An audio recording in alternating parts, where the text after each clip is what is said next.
रसूलुल्लाह सल्लल्लाहु अलैहि वसल्लम की ज़बान प्यारी ज़बान अरबिक ज़बान थी।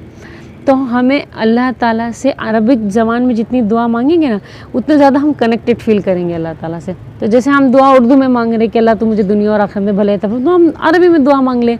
जैसे एक दुआ है, रब्बना आतिना फिद दुनिया हसनतम व फिल आखिरती हसनतम व क़िना अज़ाबन्नार, कि अल्लाह तू मुझे दुनिया और आखिरत दोनों में भलाई अता फरमा और जहन्नुम के अज़ाब से बचा। ठीक है, लेकिन मैं इस दुआ को ऐसे मांगती हूँ, रब्बना आतिना फिद दुनिया हसनतम व फिल आखिरती हसनतम व क़िना अज़ाबन्नार व क़िना अज़ाबल क़ब्र व क़िना अज़ाबल हश्र व क़िना अज़ाबल पुलसिरात व क़िना अज़ाबल मीज़ान, कि अल्लाह तो मुझे जहन्नुम के अज़ाब से बचा, व क़िना अज़ाबल क़ब्र मुझे कब्र के अज़ाब से बचा, व क़िना अज़ाबल हश्र और मुझे हश्र के अज़ाब से बचा, व क़िना अज़ाबल पुलसिरात मुझे तो पुलसिरात के अज़ाब से बचा, व क़िना अज़ाबल मीज़ान और तो मुझे मीज़ान के अज़ाब से बचा। आमीन।